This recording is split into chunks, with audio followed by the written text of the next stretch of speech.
Hey everybody. So I am like really sick. Not like knocking on death's door sick, but just like generally sick.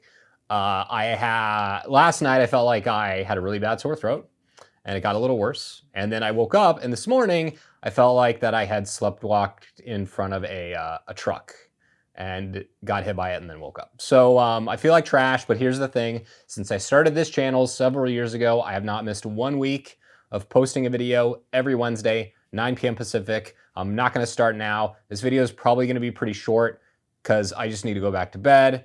And let's talk about Renfield. Thank you so much for checking out the video. Before we get started, click on that red subscribe button and the notification bell. That way you know whenever I post a new piece of content.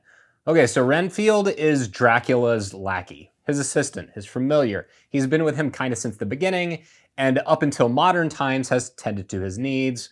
When he gets like blasted by sunlight or is really injured, he gets nursed back to health by Renfield, who's just this like kind of hapless and slightly pathetic dude.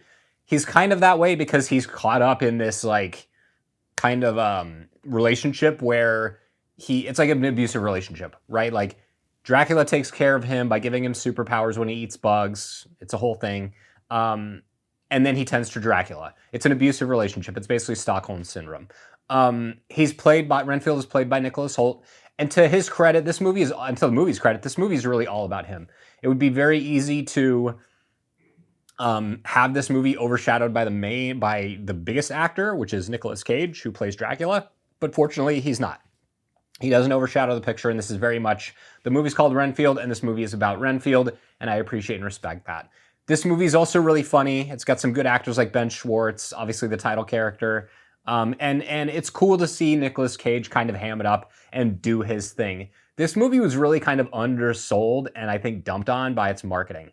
I remember watching the trailer for it, and it's like this kind of like Alcoholics Anonymous type meeting for people who are in like poisonous and abusive relationships and codependent relationships. And I feel like that scene is one of like the most boring in the movie, and I don't really care. And so the movie's a lot better than I think its marketing let on. It's really funny. It is extremely violent. There's a ton of blood and gore.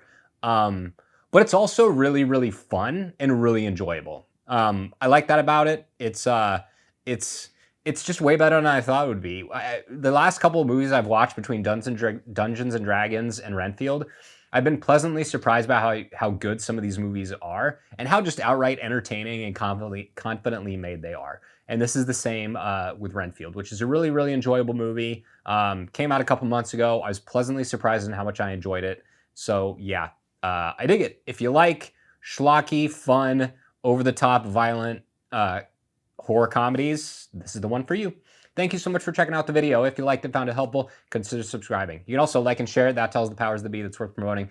And hit me in the comments. Let me know what you think of Renfield, and I'll see you next Wednesday at 9 a.m.